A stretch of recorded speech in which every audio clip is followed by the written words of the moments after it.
Alright, let's take a look at Khonsu. I'll look at the shimmer buffs in a different video because there's a lot to talk about. Khonsu's S1 has a really high multiplier, 150, but it really doesn't do much. It just reduces the max HP of the enemy based on 100% of the damage dealt. His S3 dispels invincibility and standoff on all enemies and does 180% AoE damage, and also reduces the max HP cap by 100% of the damage. Now it kind of makes sense that he reduces max HP cap because right now in PvP the meta is Suizai, and Suizai cannot be debuffed, right? But you can max HP cap lower him. Khonsu reducing the max HP cap is actually pretty decent for PvP. Now this is what makes him promising. The S2 grants Omnipotent Elixir to one random ally, prioritizing the ally with the lowest HP who doesn't have the buff already. And then the passive gains Omnipotent Elixir at the start of battle on a 3-turn cooldown. And Omnipotent Elixir revives the carrier with 30% of their max HP upon their death. While the buff is active, if the carrier is revived by another effect or receives a new Omnipotent Elixir, they consume this buff and gains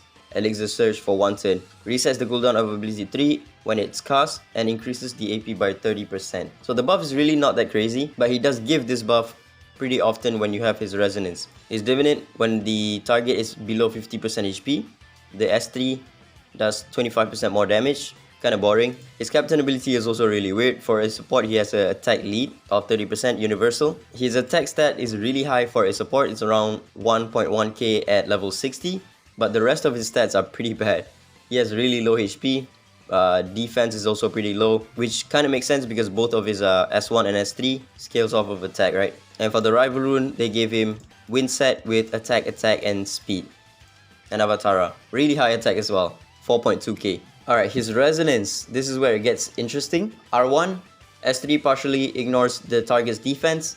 I already R6 him and this number is pretty sad. So the R2, after casting S3, he also uses S2 one extra time. R4 is his damage, and then R6, whenever he grants Omnipotent Elixir to an ally, he also gains Omnipotent Elixir himself. Now his R6 has a lot of potential because now, when he casts his S3, he's also going to go into his S2, which will then reset his S3 once again because he will get the Omnipotent Elixir, which will then change into Elixir Surge, which will then reset his S3 cooldown and give him 30% AP. So you can pretty much just S3 spam with this guy. Now I went ahead and R6 him. I spent like 1000 gold records. The R1 effect is just 10% ignore defense. That is just sad, man. I think there's a bug right now with him.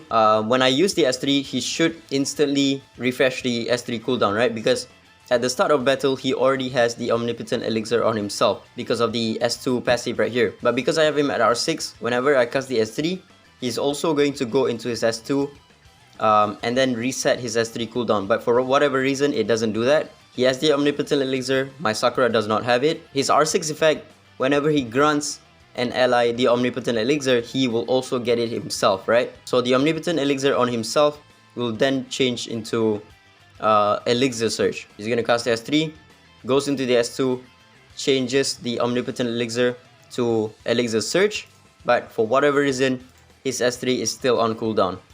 As you can see right here, he still has the Elixir Surge, and my Sakura has the Omnipotent Elixir because he cast the S2, right? But once you get him to cast the S3 once again, he will then have 0 cooldown on his S3 because he's gonna cycle the Elixir Surge every single time. Okay, so I have my S3 right here. I have both the Omnipotent Elixir and Elixir Surge buff on me, and Sakura only has one, right? The Omnipotent buff. So she has S3 cooldown. When I cast the S3, boom, he resets his cooldown because now he gets a new Elixir Surge. So he has his S3 back up again. But for whatever reason, Sakura still has her S3 on cooldown even though she has the Elixir Surge now. Yeah, at this point you can just pretty much just S3 spam on him and give your allies the Omnipotent Elixir or Elixir buff. He still does not reset the cooldown of Sakura's S3, but he does reset his S3 cooldown. Yeah, you can pretty much just permanently S3 spam on him.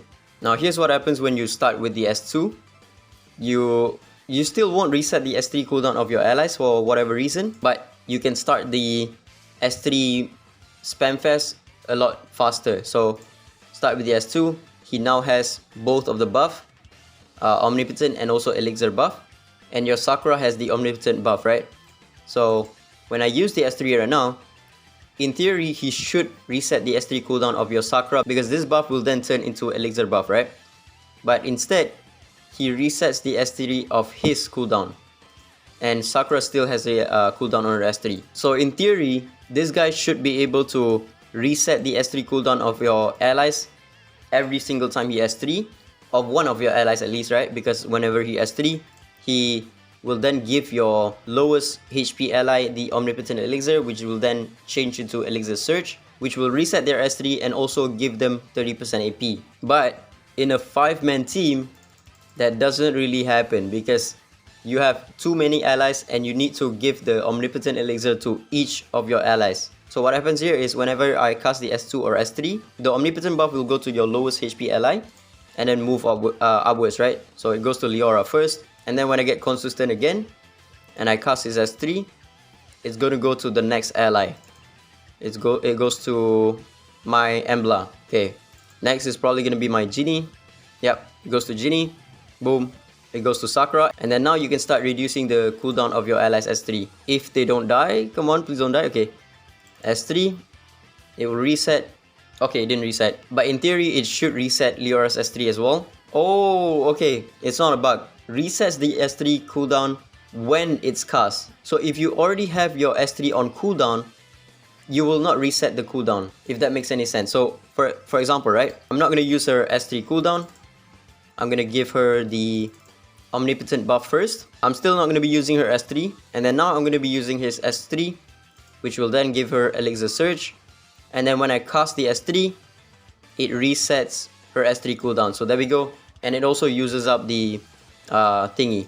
So the way you're going to be using the Elixir Surge is not to use your S3 until you have the Elixir Surge on you. So it's kind of a really weird gimmick that I think won't work a lot of times, because right now my Sakura already has the S3 on cooldown, right?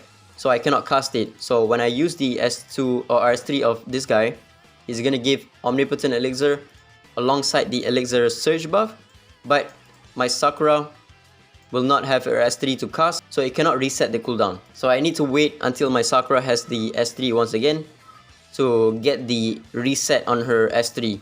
Even when I cast the S3 and give her the Omnipotent buff, it does not matter at all, because her cooldown on her S3 is already up, and it will not reset until I can cast her S3 once again. So pretty much, it's like you have 2 casts of your S3 before it goes on to cooldown. But if it's already on cooldown, then it's not going to reset. So it's kind of terrible. I'm not going to lie to you. Like, look at this, right? I'm going to cast the S3 of Sakura. Boom. It resets, and I have it again. So if you can speed tune it correctly, where you can get Khonsu's turn to reapply the Elixir Surge on your allies, then it's going to be pretty good. Like right here, I'm going to reapply the Elixir Surge, and then when my Sakura gets her turn, she casts her S3, she resets her S3 cooldown once again. And again, when I cast the S3, I give the Elixir Surge one more time. She's going to reset her S3 once again. But this won't happen like a lot of times, because you're going to run 5 allies in a team, and the Omnipotent buff will randomly go to your ally if all of your allies already have the Omnipotent buff. So this guy, even at R6, he's going to be a hit or miss. It's going to be a lot of RNG for him to work, because most of the Espers right now we have in the game don't really care about their S3 all that much, especially DPS, right? If you take a look at the DPS roster, their S3 don't really matter that much, because they already reset it. For example, Taver, if you kill an enemy, you reset the cooldown of your S3. Daji, PvP meta right now, also does not care about S3 cooldown, because if you can't land the debuff, then she will just have the S3 up permanently. Iki, you can't even reduce the cooldown of his S3, so it doesn't work on him. Sloan in PvE mostly does not want to use her S3, and she just wants to use her S1, which does more damage. And Suizai, the PvP meta right now, does not even have a cooldown on his S3 when you can get the Untamed Fury on him, right? So yeah, that's it for this guy. At first I thought it was a bug, but it's actually not a bug, and it's just that the way the Elixir Surge works is really weird. And I think because of the way the Elixir Surge works, makes him pretty bad for PvE. For PvP though, I think he's going to be pretty good, because he has a lot of revives. He himself is going to be doing pretty good damage, even though he's a support. He's going to be spamming his S3, he has a lot of revives, and he'll get a lot of turns as well because of the Elixir Surge granting him 30% AP and also resetting his S3, right? But outside of PvP, I don't think it's gonna be that good. So yeah, that's about it. Ciao.